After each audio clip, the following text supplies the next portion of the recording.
Hey there, Terry Hodgkinson Sifu here. Hope you're all doing well. I was just doing some recording for another project, and I thought, I haven't really done anything for my martial arts group, and I thought I'd put something out there. And I put a question up on in the group the other day, and I said, "What is martial arts to you?" And notice I didn't get a lot of response, but thank you to those that did respond, because I'm curious to find out what martial arts is all about to you. So, if I throw something up there, I'd be happy if you would express your opinion on it. There's no right or wrong, it's just how you feel, and I appreciate all opinions. To me, for a long time, martial arts, when I first started, was really about fighting. When I was younger as a kid, just being honest, I was tall for my age, and got picked on in the schoolyard one too many times, and thought, I gotta learn how to fight because I ain't doing too well here. And so I started martial arts. I actually started judo first, and loved it. I mean, I thought it was great, but for some reason I had this attraction to something more philosophically deeper as well. And I guess that was probably because of the Kung Fu movies and the Bruce Lee movies and stuff. So I, joined a Kung Fu school and really enjoyed it. As a student, I found it tough and really intense. My teacher was very strict. There was no room for anything but temple environment. So you were a certain way, and when you came to class or you didn't come to class, and it was good for me because I was troublesome as a teenager and wasn't into the right things, doing the right things, a lot of drugs, which was leading me down the wrong path and in different ways, hanging out with the wrong kids and doing some unlawful things. And I have to say that martial arts helped to straighten me out and made a difference in my life, so I'm happy for that. But I soon found out that after I became more proficient at self-defense, that martial arts took on a whole new meaning to me.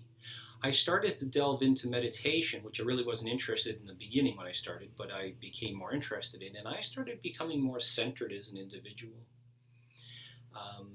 A lot of turmoil at home in relation to my family life. My father had a lot of challenges at the time with alcohol and alcoholism, and it was quite violent. And I don't mean violent necessarily just in a physical way, and not so much in a physical way, but mentally and emotionally towards my sister, my mother, myself. And so it was hard to cope with at times.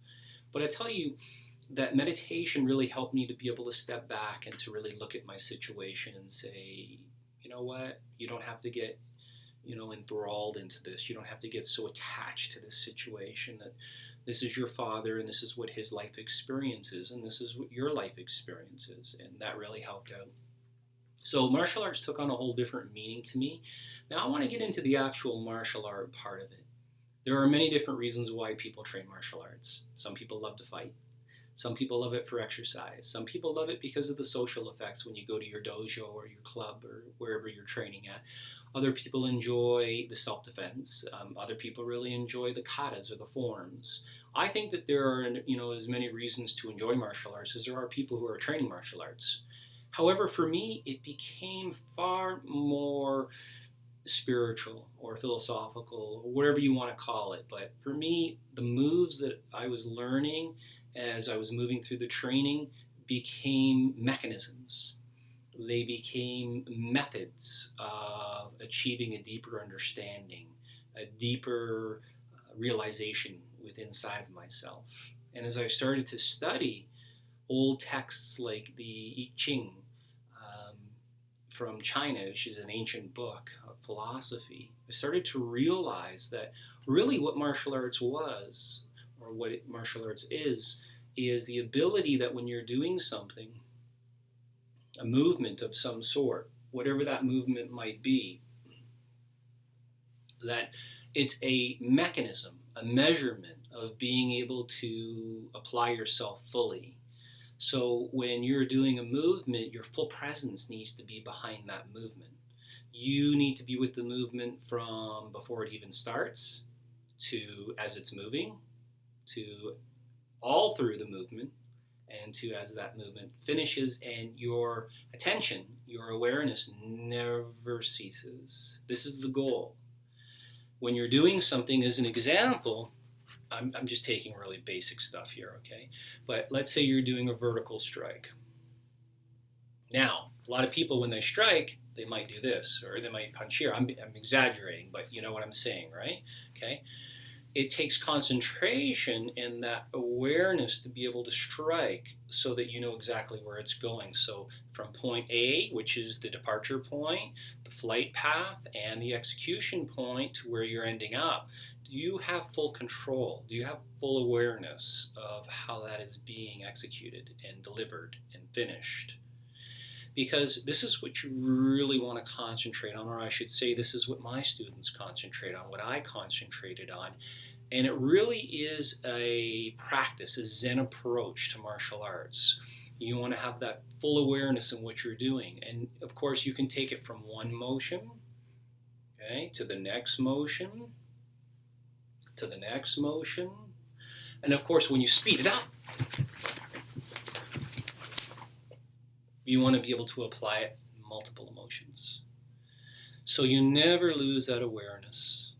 You always are with what it is you're doing. You don't have to go that fast, whether it's kicking or punching, but the idea is that all the main principles in the martial arts, what make martial arts so good, are intangible. Whether that's body mechanics, flight path mechanics, the velocity that you're traveling at when you execute something. All these principles, until you manifest them into form, are intangible. They're an idea. And in the idea form, they're perfect.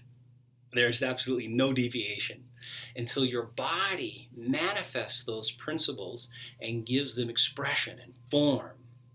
So if we look at, as an example, in the I Ching, this is a very old copy. I got this when I was 16, so it's not the original cover. It's got a dolphin on it, I think. I've had to recover it a few times to save it. I'm going to put these glasses on so I can read. But if we look at hexagram number 3, which is the third hexagram after the creative and the receptive, the creative, of course, being the spatial, the spiritual, all those things, and the receptive, of course, being form, being that which brings ideas into our material world. The third one is called difficulty at the beginning, as I mentioned. I'm just going to read you this small part here. Times of growth are beset with difficulties.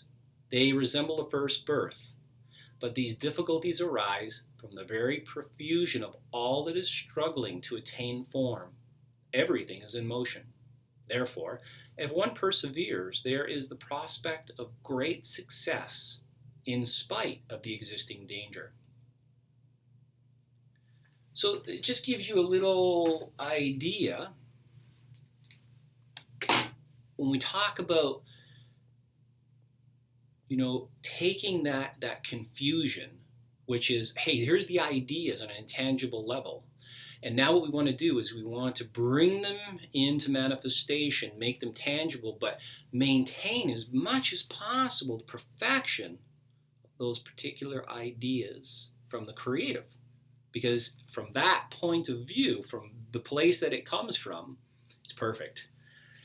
And when we seem to get hold of it as martial artists or other things that we do, it seems to be pretty sloppy. So all I'm going to leave you with right now is when you are training, keep in mind that everything you do, every movement you do, every aspect of every movement you do is a practice. And that practice is in awareness, is a measurement of your attention, your focus, your concentration, your dedication, your perseverance, your endurance. All of these things manifest into form. So work with that the next time you're practicing, and hopefully, what I've been able to share with you is of some use. All right.